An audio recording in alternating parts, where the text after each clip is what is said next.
Hi. Thank you for coming on to speak to us today on behalf of the Social Justice Society. My name is Charles Okando. I'm the treasurer of the society, and I've got with me my colleague Megan. Hi, Megan. Hi, Charles. Hi, Zoe. My name's Megan, and I'm vice president of the Social Justice Society.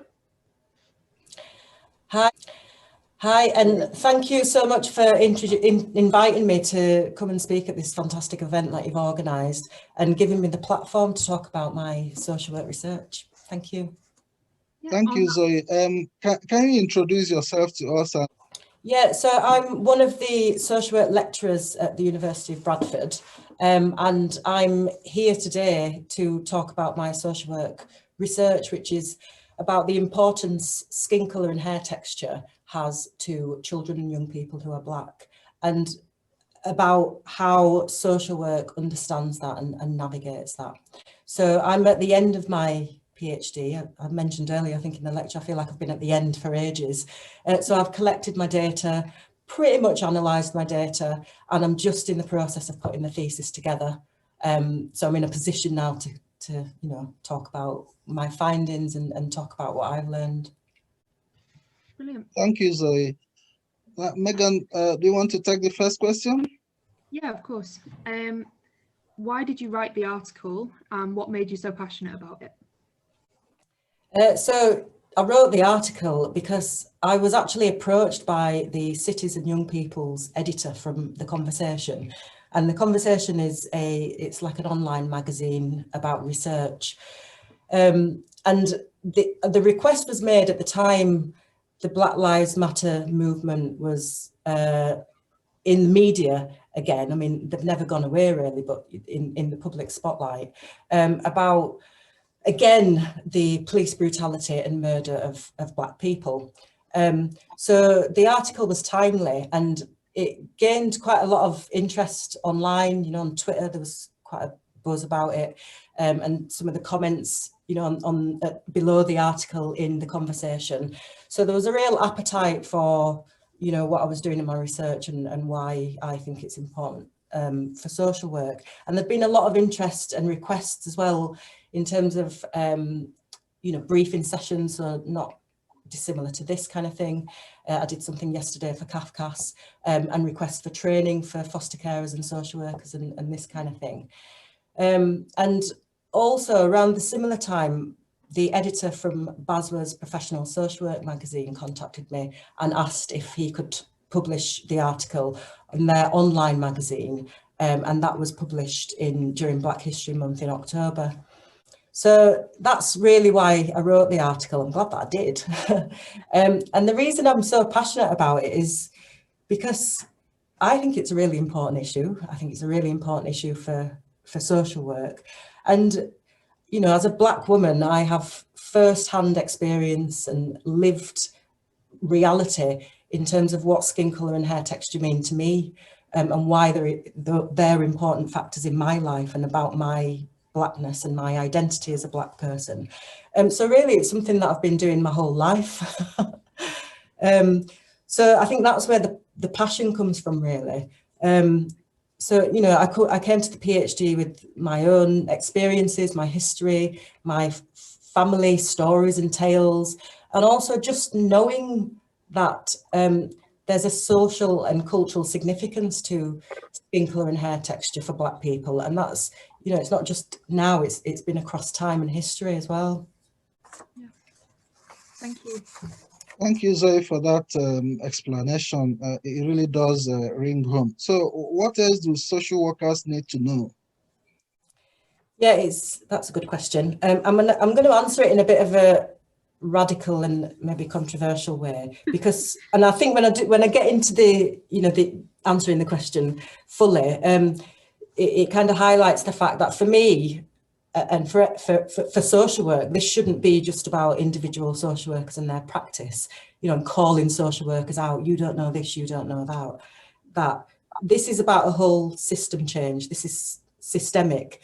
So I think social workers need to know that our social work education and continuous professional development training equips us to be able to work safely and respectfully in a racist society.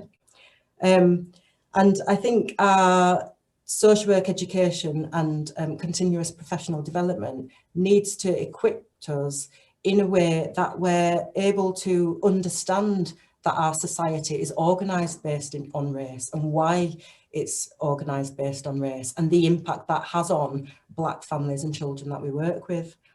And the fact that racism exists because of white privilege. I think as a social work community, we need to know that we're getting that from our education and from our training. I also think as social workers, we need to know that our social work exec teams, our leaders, our commissioners are prioritising and enabling anti-racist practice. They're allowing us to be anti-racist social work practitioners. And it's here where we will start to understand and be able to work with the reasons why skin and hair are important to children and young people who are Black. And we'll start to understand that it's not just about combs and creams and going to the right hair shop.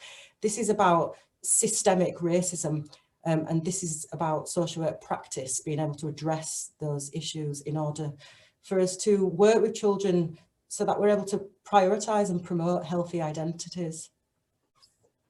Thank you, Zoe. I think from that, my question is, what changes would you like to see?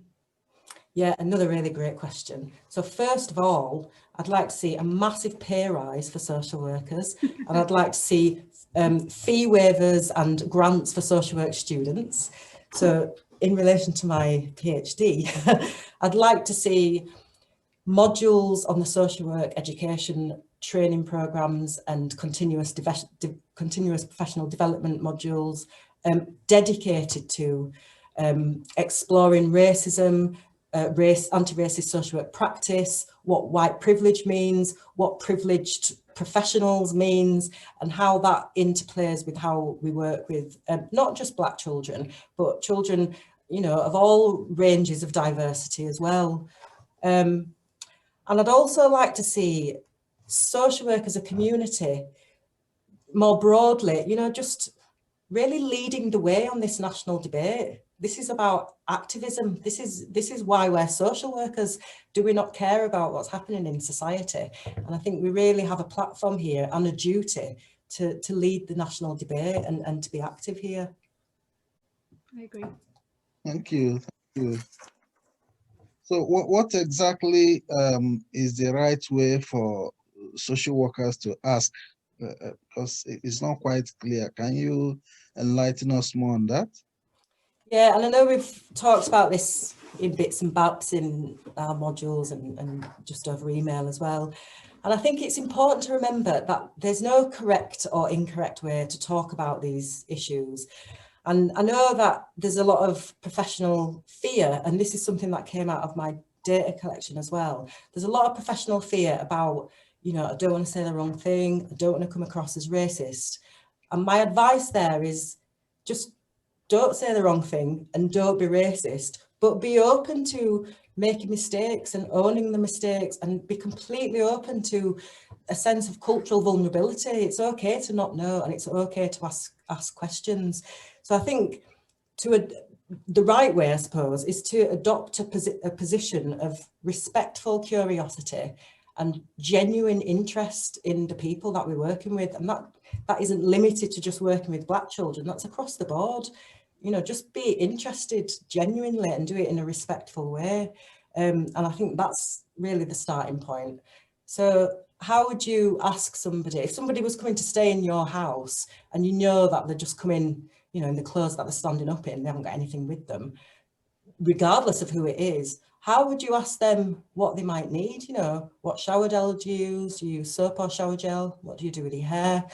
I don't know where to buy that from. Can we do it together? Is it a special shop? You know, it's just about being inquisitive and respectful and considerate as well.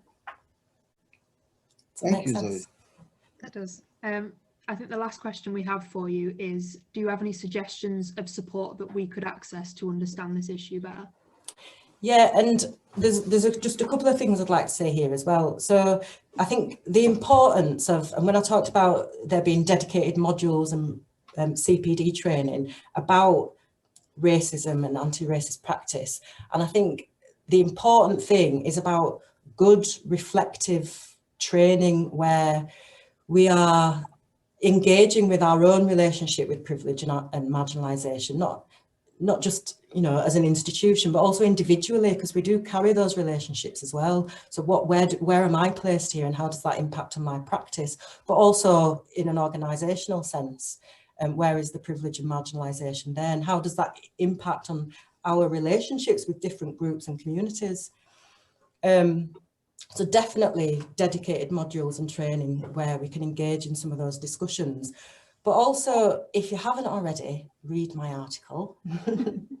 And there's a really amazing book by Emma DeBerry called Don't Touch My Hair. It's quite a recent book.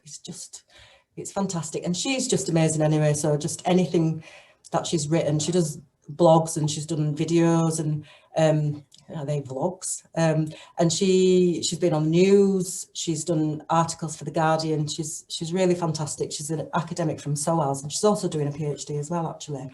And there's also a really beautiful book called, it's by Denise Lewis, and it's called Black Children in Care, Health, Hair and Skin, I think it's called that.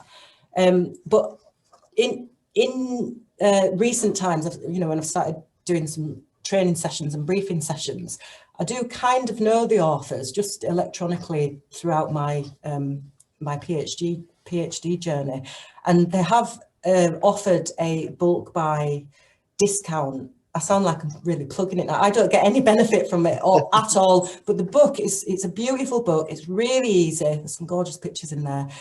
And it's such a fantastic resource. So if there is, you know, a bulk buy that's going to happen, then do get in touch because I'll be able to organise a discount code. But they're really, really great places to start. Thank you. Thank you, Zoe. Are there any other things you wanted to add about your research? More to come.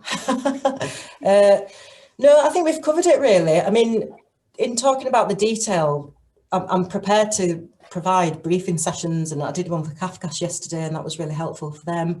I am developing some training as well, and it is something that I am trying to bring into my modules, but I think it needs to be a system thing. So we need, you know, it needs to be our leaders making decisions about how we use and talk about research about children and young people who are Black. I agree. Thank you, Zoe. Good having you around today. Thanks so much for your time, and we'll keep the discussion going because this is quite an interesting area for our students and members of the society. Thanks for coming, Zoe. Thank you very much. Thanks for having me. Okay.